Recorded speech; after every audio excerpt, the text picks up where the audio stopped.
मेहनत घेतलेली आहे, ज्या कमिटीने हे सामने पार पाडण्यासाठी अत्यंत मेहनत घेतलेली आहे ते म्हणजे मुकेश दादा मडवी. मी बबलू पाटील सरांना विनंती करतो की मुकेश मडवी दादाला त्यांनी सन्मान चिन्ह द्यायचं आहे. बबलू दादा एकदा या. मुकेश मडवी दादा.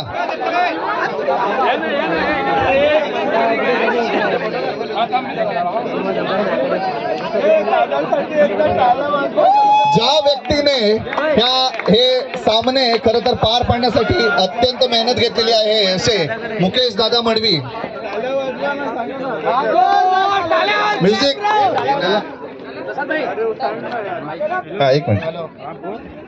सर्वांना सांगायचं आहे की जे मुकेश मडवी दादा आहेत ते वनच्या आवडीचे आणि आमचे जुने मित्र आहेत.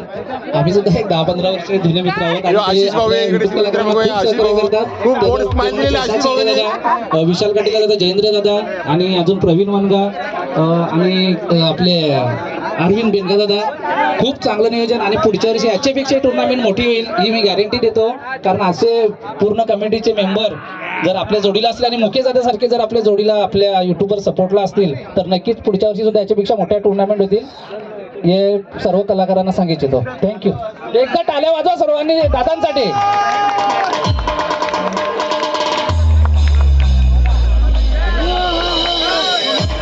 त्यानंतर जयेश जाधव यांना विनंती करतो. जयेश जाधव जेके भाई. जयेश जाधव यांनी जरा इथे यायचंय. जय जाधव जेके भाई. जयेश कदम. जयेश कदम यांना विनंती करतो की त्यांनी कमिटी मेंबर विशाल काटेला यांना सन्मान चिन्ह द्यायचं आहे, सन्मान करायचा आहे, ज्यांच्या माध्यमातून सलग 3 दिवस नव्हे तर मागील 15 दिवसापासून जी व्यक्ती खूप कष्ट घेते, मेहनत घेते असे विशाल काटेला दादा आणि यांच्या माध्यमातून ह्या स्पर्धा या ठिकाणी पार पाडतायत. त्याचप्रमाणे अरविंद दादा, मी जयेश कदम दादांनाच विनंती करेन की त्यांनी अरविंद दादाचा सुद्धा सन्मान करायचा आहे.